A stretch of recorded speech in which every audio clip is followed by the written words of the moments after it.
El día de hoy vamos a estar hablando de esta incógnita que en muchas ocasiones quizás muchos de nosotros no la hemos realizado. ¿Es verdad que debemos dejar calentar el motor del auto en las mañanas? ¿Es un mito o es una realidad? Para entender un poco mejor esto, vamos a contextualizar primero el tema.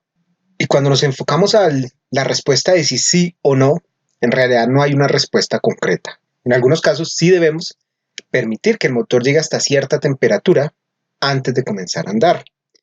Y en otros casos no es necesario dejar calentar el motor. Pero en cuáles casos sí y en cuáles no.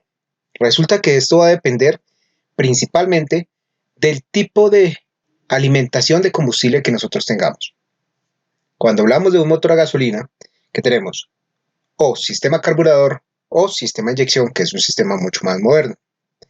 Cuando nos enfocamos inicialmente en el sistema carburador, que es un sistema mucho más antiguo, y tenemos en cuenta el funcionamiento del motor, resulta que en ese ciclo de admisión del motor, que es en el cual ingresa aire mezclado con combustible hacia el interior del cilindro para ser comprimido con ayuda del pistón sobre esa cámara de combustión, que es ese pequeño espacio que queda en la parte superior entre la culata y la superficie del pistón.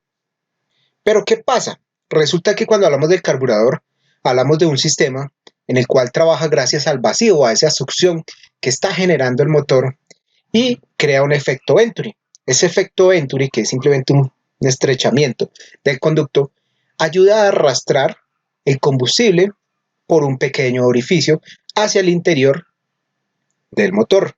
Resulta que ese combustible inicialmente se comienza a suministrar en forma de goticas. Y cuando la cantidad de vacío es lo suficientemente alta, se va a quedar una especie de niebla, como la que vemos acá. Esta niebla que alcanzamos a ver ahí son gotas muy pequeñitas que van a hacer una buena mezcla con el aire que está ingresando y van a hacer un buen proceso de combustión. Pero, ¿qué pasa cuando ese motor está frío? Resulta que cuando el motor está frío, y para quienes tienen vehículos con motor a carburador, sabrán que inicialmente, sobre todo en las mañanas, cuando el motor está completamente frío, hay que cebar el motor. ¿Qué significa cebar el motor? Desenriquecer la mezcla de aire y combustible para facilitar inicialmente ese proceso de ignición y que el motor de combustión interna comience su trabajo por sí solo. Para eso, en esos sistemas a carburador, nosotros teníamos un estrangulador, también les llaman en algunos países una válvula de choque. Esa válvula, cuando se cierra, gracias al efecto de vacío que está generando los pistones en el interior del motor, va a crear un mayor arrastre de combustible hacia el interior del motor. Y te vamos a tener un gran flujo que inicialmente ayuda a ese proceso de combustión y facilita el encendido o el arranque del motor en frío. Pero ¿qué pasa si nosotros simplemente encendemos el motor y vamos a acelerar para arrancar? Ese exceso de combustible que va a ingresar va a condensarse al tocar las paredes de los cilindros, la superficie del pistón, la cámara de combustión en gotas muy grandes. Esas gotas muy grandes no van a poder hacer una buena mezcla entre el aire y el combustible. Si no se genera una buena mezcla entre el aire y combustible o una mezcla homogénea, lo que va a suceder es que la ignición se dificulta bastante y quizás llegue a dificultarse tanto que no va a haber un proceso de ignición y simplemente el motor se apagará. Esa buena mezcla de aire y combustible va a ser la determinante para que ese motor funcione bien inicialmente y se pueda desempeñar como nosotros esperamos. Pero resulta que la afectación en la mezcla no es lo único que va a interferir o lo único que va a modificar esa gran entrada de combustible cuando el motor está frío. Otra cosa que va a suceder es que el aceite que está recubriendo las paredes del cilindro y en parte los anillos para ayudar a lubricar todos estos componentes móviles y reducir la fricción, se va simplemente a lavar, por decirlo de alguna manera, se va a disolver por este exceso de combustible que se está quedando adherido a las paredes y vamos a perder la lubricación de esos cilindros. Por ende, vamos a encontrar un mayor desgaste tanto en las paredes de los cilindros, en los anillos y quizás hasta en la superficie del pistón.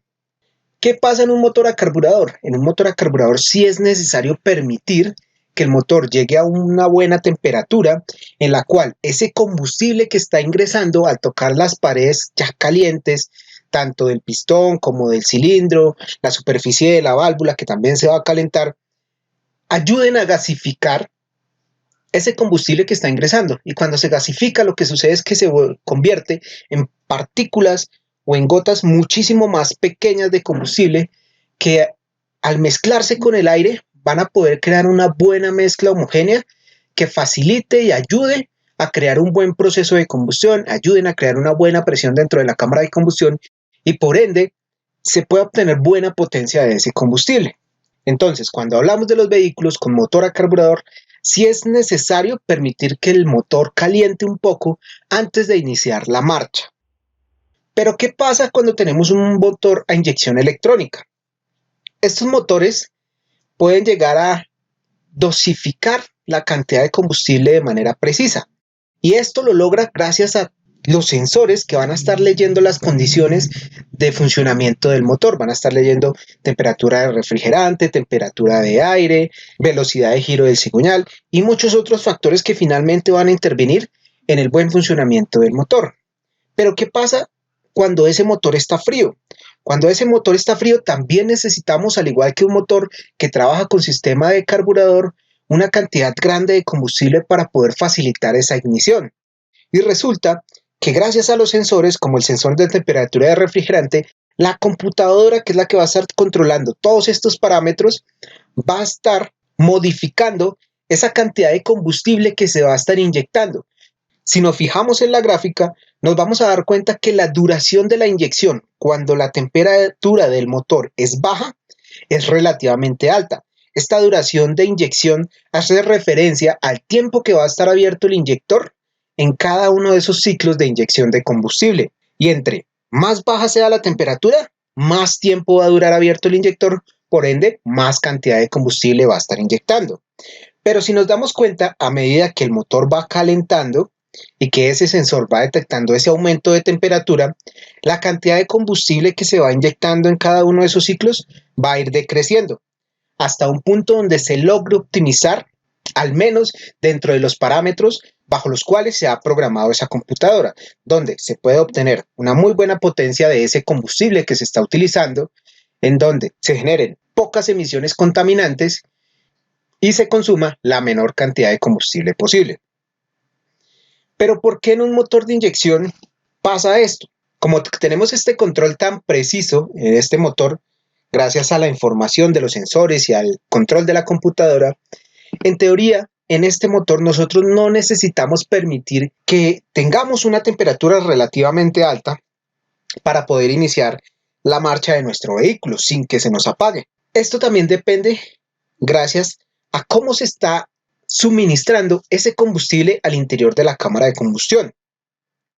Cuando hablamos de un sistema de inyección, aún si hablamos de un sistema de inyección indirecta, que es el que está fuera de la cámara de combustión, en donde el combustible se inyecta sobre la cabeza de la válvula, resulta que esta inyección normalmente se hace a altas presiones, alrededor de 35, 40, 50, 55, 60 psi o quizás más presión en algunos casos. Resulta que la tobera del inyector tiene unos agujeros muy pequeñitos.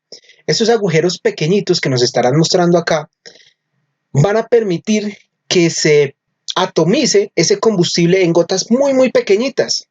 Va a ingresar hacia el cilindro junto con el aire, va a haber una cierta turbulencia y sí, algo del combustible también se va a condensar en las paredes del cilindro. Pero al tener partículas muy pequeñitas, se va a poder mezclar de manera más homogénea con el aire y va a poder generar una mejor combustión aun cuando el motor está frío. Recuerden, la cantidad de combustible no va a ser excesiva como pasa de pronto en un sistema a carburador, pues acá la computadora va a estar leyendo datos como temperatura de refrigerante del aire y otros datos extra que facilitarán el cálculo para poder optimizar la cantidad de combustible que nosotros vamos a permitir que ingresen a ese cilindro y de esta manera lograr generar la mejor combustión posible. Si nos fijamos en este gráfico, el combustible ingresa en goticas muy pequeñitas, se crea una turbulencia por la velocidad que está entrando, se comprime la mezcla, se incendia esa mezcla de aire-combustible y a pesar de que no se incendia de manera homogénea o no se enciende de manera homogénea, sí se alcanza a encender con la suficiente eficiencia para crear una combustión suficiente que mantenga ese motor trabajando. Todo esto que les acabo de mencionar, recuerden que la finalidad es lograr la combustión más limpia posible. Pero resulta que en los primeros kilómetros en los cuales empiece a andar este vehículo aún con el motor todavía frío, la cantidad de combustible no se puede optimizar a un 100%. ¿Por qué? Porque el sensor de oxígeno o los sensores de oxígeno requieren llegar a cierto valor de temperatura para poder funcionar y enviarle esa información a la computadora y que la computadora me pueda ajustar la mezcla con mayor precisión. Aparte de esto, el catalizador, para que funcione y pueda reducir esas emisiones contaminantes que están saliendo del motor después de ese proceso de combustión, también necesita llegar a una temperatura bastante alta para que pueda llevar a cabo esos procesos de oxidación y reducción que son los que normalmente ocurren dentro de un catalizador y reducir esas grandes cantidades de dióxido de carbono, de monóxido de carbono, hidrocarburos sin quemar, que quizás se puede llegar a generar en el proceso de combustión. Entonces, hasta cierto punto, digamos que no es necesario dejar que el motor caliente del todo en un sistema de inyección. De hecho, simplemente podemos encender el motor 5 o 10 segundos después de haberlo encendido, ya podemos iniciar la marcha. Pero recordemos que hay ciertos elementos mecánicos, químicos y eléctricos que requieren llegar a cierta temperatura para poder funcionar correctamente. En este ejemplo que les voy a mostrar a continuación, es la forma en cómo yo cotidianamente inicio ese funcionamiento del motor y comienzo el movimiento o el desplazamiento de mi vehículo. Es simplemente un ejemplo, no quiere decir que sea lo más correcto. Cada quien sabrá qué es lo mejor para el cuidado del motor. Pero basado en la explicación que les di anteriormente, más lo que les voy a estar explicando a continuación, quizás puedan tomar mejores decisiones de cómo iniciar ese funcionamiento o esa operación del vehículo, principalmente en las mañanas cuando suele estar bastante frío. Lo primero que yo hago es colocar la llave en posición on, permitir que el combustible cargue. Después de eso doy starter y en ese punto las revoluciones, cuando encienda el motor, se van a ir hasta un valor de 1500, 1400, 1300, se van a mantener un rato por ahí y luego empiezan a descender progresivamente. Yo permito que ese famoso call start, que es como se le conoce a esta función que tiene programada la computadora, se genere desde casi que su inicio hasta su final. Cuando ese motor va adquiriendo temperatura, la computadora ya va detectando ese aumento de temperatura y va a ir disminuyendo la cantidad de combustible. Cuando disminuye la cantidad de combustible, también se disminuye la cantidad de aire que va ingresando gracias al control del acelerador o a la válvula IAC o válvula de ralentí, y las revoluciones tienden a bajar hasta el valor de revoluciones normal en marcha mínima. Ese valor de revoluciones en marcha mínima oscila entre las 750 a 850 revoluciones por minuto. Esto que les estoy mostrando acá, y coloqué 2 grabaciones, es algo que yo hago cotidianamente y a pesar de que lo grabé, no es algo que esté planeado. Es algo que simplemente quizás ya por mecanizar, por el ruido del motor y demás, lo hago así casi todos los días. De hecho, revisando varias grabaciones que hice para poder publicar este video, me di cuenta que me demoraba o permitía que el motor estuviera funcionando más o menos la misma cantidad de tiempo. Mientras esto pasa, no solo la temperatura del motor se va a estar elevando, sino el aceite va a llegar a todos, absolutamente todos los lugares que tiene que lubricar. Y en este caso, que tengo un motor turbo cargado, es mucho más importante el tema de la lubricación, pues tiene que llegar con bastante eficiencia y bastante cantidad al eje del turbo para mantenerlo lubricado y evitar que este se desgaste. No es necesario dejar que el motor caliente tanto. Lo podemos dejar unos 15 segundos e iniciar la marcha. Lo único que yo sí les recomiendo, si de pronto no van a esperar el tiempo del call start o si tenemos afán y tenemos que salir pronto, lo que yo sí les recomiendo es que no vayan a forzar demasiado el motor.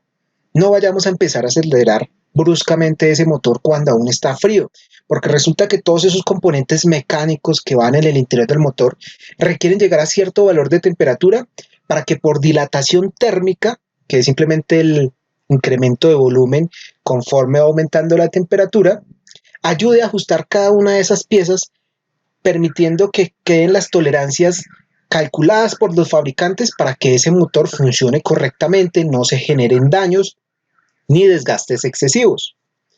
En este ejemplo que les estoy mostrando, mientras el motor va aumentando su temperatura, yo llevo una conducción relativamente calmada. Estoy tratando de mantener las revoluciones por debajo de 2000 RPM por minuto, por lo menos mientras esa aguja que vemos ahí en el tablero se aproxima a los 90 grados Celsius, que es la temperatura de operación que normalmente tiene el motor de este vehículo.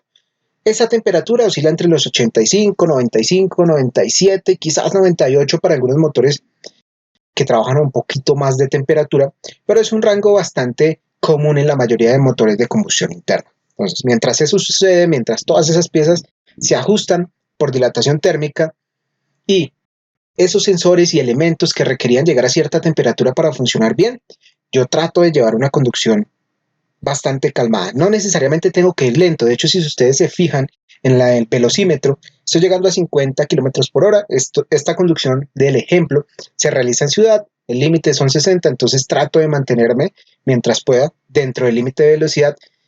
Y cuando ya el motor llega a esa temperatura, ya empiezo a subir un poco más de revoluciones. Acá tuve que hacer una parada, duraba aproximadamente una hora. En ese tiempo el motor pues se volvió a enfriar, de hecho bajó bastante la temperatura. Entonces cuando inicio, no necesariamente tengo que esperarme al coolestar porque no lo va a hacer, simplemente inicio mi marcha, pero al inicio, mientras va tomando temperatura nuevamente ese motor, lo llevo bastante calmado, no hago una conducción deportiva o una conducción agresiva, sino por el contrario, lo llevo bastante lento, la temperatura igualmente va a subir bastante rápido, ya que el motor ya tenía algo de temperatura de cuando estuve encendido anteriormente, entonces ya no necesito esperar tanto tiempo, ya toma temperatura rápidamente y una vez toma temperatura, pues ya puedo exigirle un poquito más al motor, ya lo llevo más alto de revoluciones y pues recuerden, no necesariamente ir alto de revoluciones significa ir rápido en cuanto a velocidad o ir bajo de las revoluciones significa ir bajo de velocidad. Ese es mi consejo, es la forma en que yo lo hago y se los quería compartir basándome en la explicación teórica, en los conceptos de ingeniería que conozco, en mi experiencia en mecánica, les quería dar ese consejo. Bien amigos, eso sería todo por este video, espero les haya gustado, espero hayan aprendido y nos veremos en el próximo video.